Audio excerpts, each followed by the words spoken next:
A man in Richmond, Virginia once stole a suitcase off a street corner thinking he just hit the jackpot. What was actually inside nearly clawed his face off.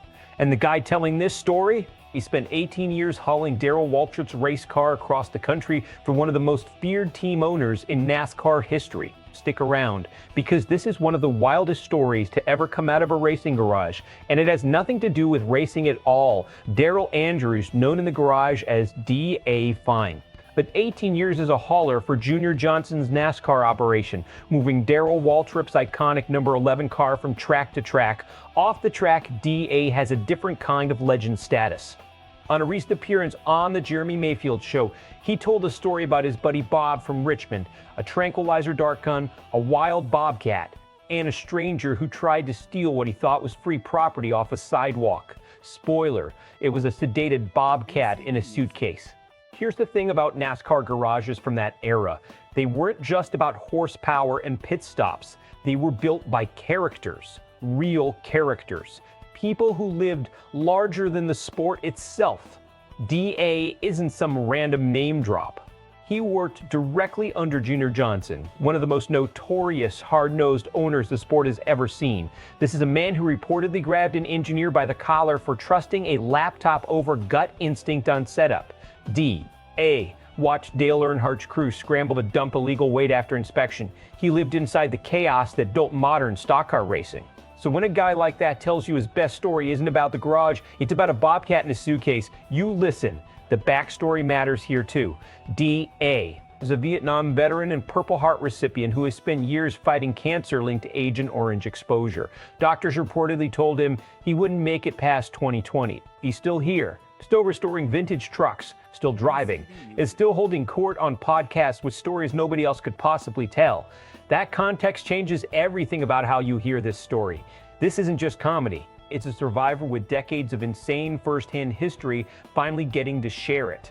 Let's actually break down what happened here, because the logic or lack of it is where the story goes from funny to unbelievable. Bob and his friend go down to the river at night. The friend has a tranquilizer pistol, the kind meant for controlled professional use on livestock or wildlife under supervision.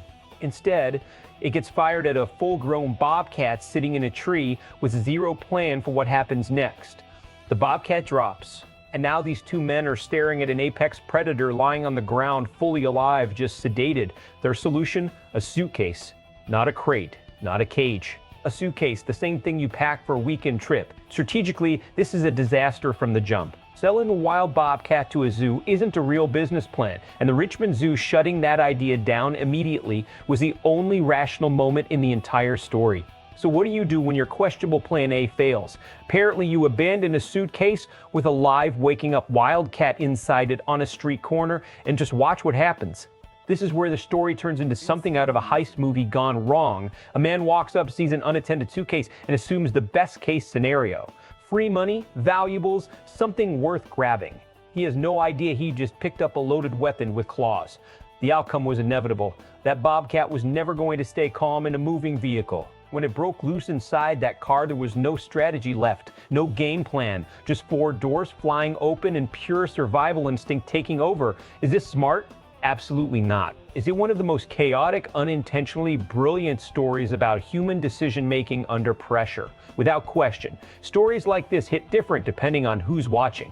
NASCAR fans hearing this from a guy connected to Junior Johnson's garage are going to eat it up because it fits the legend of that era. Larger-than-life personalities who lived stories most people couldn't invent.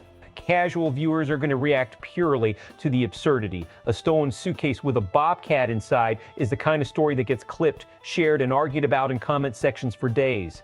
Expect reactions split between disbelief, laughter, and people insisting this has to be exaggerated. And then there's the deeper reaction, the one tied to who's actually telling this story. A war veteran who beat a cancer diagnosis doctors didn't think he'd survive, still out here making people laugh on podcasts.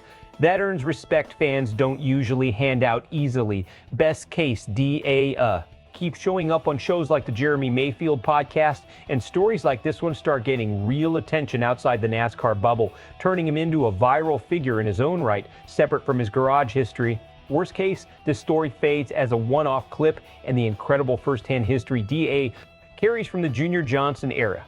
Decades most fans never got to see up close, never gets the spotlight it deserves before it's gone for good. So here's the real question.